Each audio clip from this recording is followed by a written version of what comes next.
Hi, I'm Gitanjali.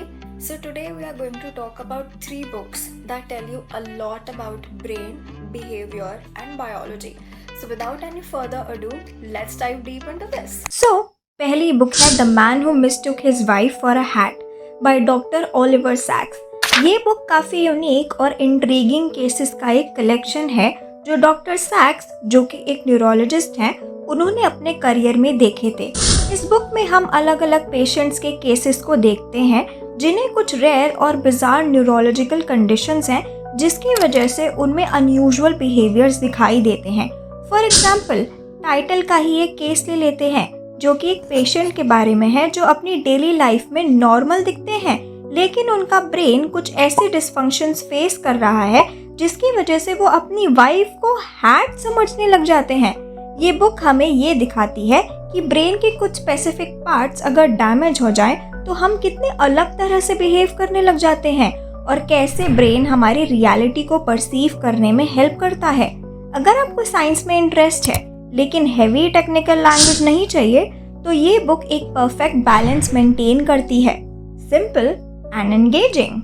Next up हमारी list में है behave the biology of humans at our best and worst by doctor Robert Sapolsky. ये book थोड़ी ज़्यादा in depth है और बिहेवियर के बायोलॉजिकल बेसिस को एनालाइज करती है। इसमें डॉक्टर रॉबर्ट, जो एक न्यूरो एंडोक्रिनोलॉजिस्ट हैं, हमें एक्सप्लेन करते हैं कि किसी भी मोमेंट पे जो भी हम बिहेवियर शो करते हैं वो सिर्फ उस पल का रिजल्ट नहीं होता बल्कि काफ़ी सारे फैक्टर्स से इन्फ्लुएंस होकर ही हमारा बिहेवियर फॉर्म होता है। वो ये बताते हैं कि हमारे डिसीजंस और रिएक्शंस का इन्फ्लुएंस सिर्फ हमारे ब्रेन से नहीं पर हमारे जीन्स, हार्मोन्स और इवन सोशल एनवायरनमेंट तक से इम्पैक्ट होता है। ये बुक काफ़ी डिटेल्ड है और अगर आपको थोड़ा साइंटिफिक डेप्थ में जाना पसंद है तो ये आपको बहुत पसंद आएगी। मुझे पर्सनली ये बुक इसलिए पसंद आई क्योंकि सपोल्स्की कुछ साइंटिफिक डिटेल्स को लॉजिकली और रिलेटेबल एग्जाम्पल्स के थ्रू एक्सप्लेन करते हैं।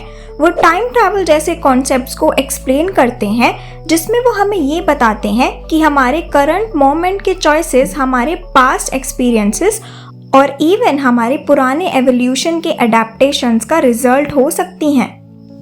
फाइनली तीसरी बुक जो हम आज डिस्कस करेंगे वो है the selfish gene by Richard Dawkins.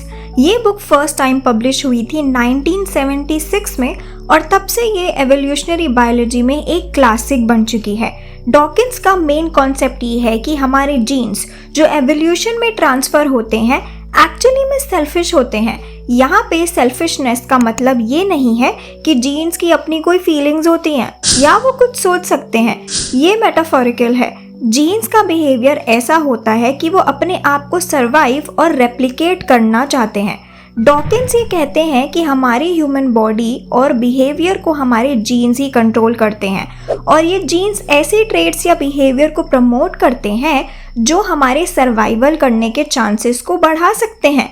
एक इंटरेस्टिंग बात ये भी है कि डॉकिंस मानते हैं कि नेचुरल सिलेक्शन जीन लेवल पर होता है, ना कि इंडिविजुअल या स्पीसीज लेवल पे। सो जो जीन्स अपने ही सर्वाइवल के लिए बेस्ट अडेप्ट होते हैं वो ज़्यादा आगे की जनरेशन्स में पास ऑन हो सकते हैं, चाहे उसके लिए ऑर्गेनिज्म या स्पीसीज पे कैसा भी इम्पैक्ट हो।